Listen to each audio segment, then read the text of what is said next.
نازلين رايحين البحر. انا بحب لحظة الغروب قوي، بيبقى المكان جميل وهادي.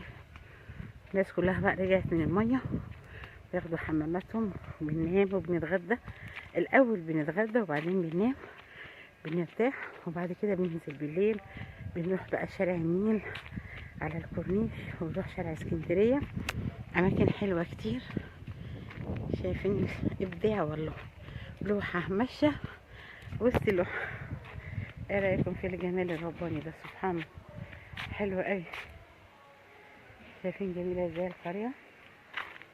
شايفين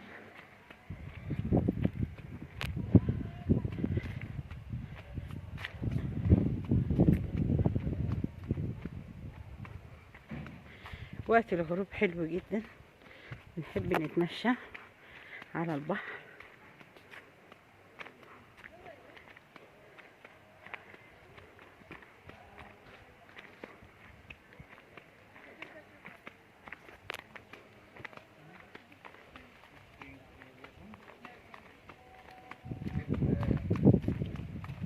أبو 10 أبو 11.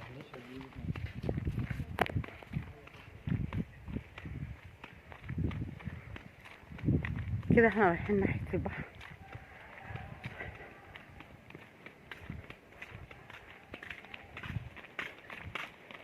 شايفين جميلة ازاي؟ قرية حلوة جدا، وده البحر اثناء الغروب. حاجة كده تسر البال وتخلي اللي ملوش نفس الحياة يحصل له حاجة مختلفة تماما يعني. شايفين حاجة حلوة جدا ما شاء الله. هي دي حلاوة مرسى مطروح وقرية عالم الروم. دي القرية كلها كده، كلها في اتجاه واحد، البحر.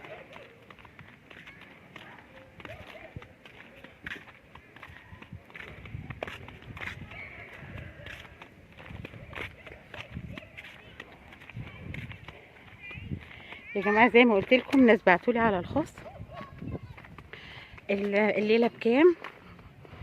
في بداية من 500 600 700 800 اقصى حاجة، على حسب تشطيب الشاليه. في دور اول وفي دور تاني وتالت. في شاليهات مكيفة فيها تكييفات،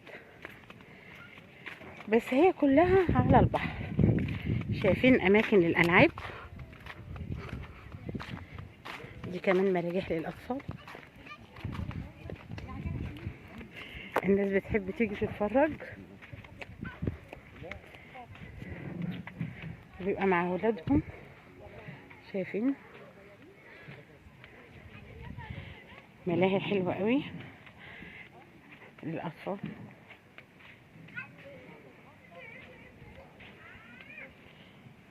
شايفين الجمال؟ حلوة جدا اهي.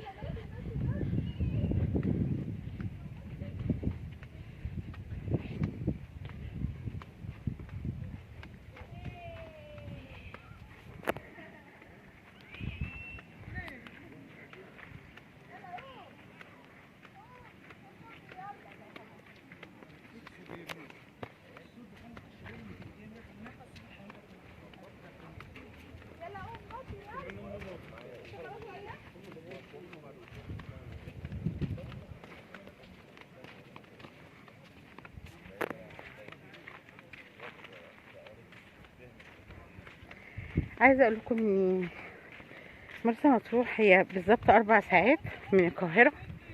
طبعا الاسكندرية نص المسافة، اللي جاية من اسكندرية يعني. بس بتمتاز بحاجات كتير بصراحة، يعني مش بتنزلوا كل يوم نفس الشاطئ، لا، بتروحوا شواطئ كتير.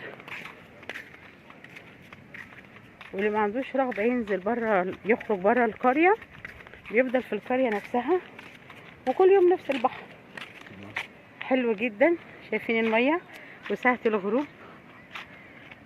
ما شاء الله البحر شكله حلو جدا ما شاء الله، سبحان الله العظيم.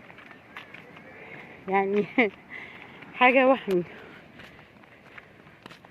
والموجة اهي، مفيش موجة عموما يعني، دي اقصى حاجة للموج.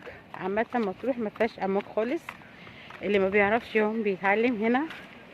شايفين الموجة واطية صغنونة ازاي، مش عالية اهو.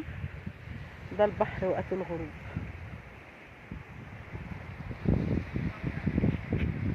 حاجة جميلة بصراحة.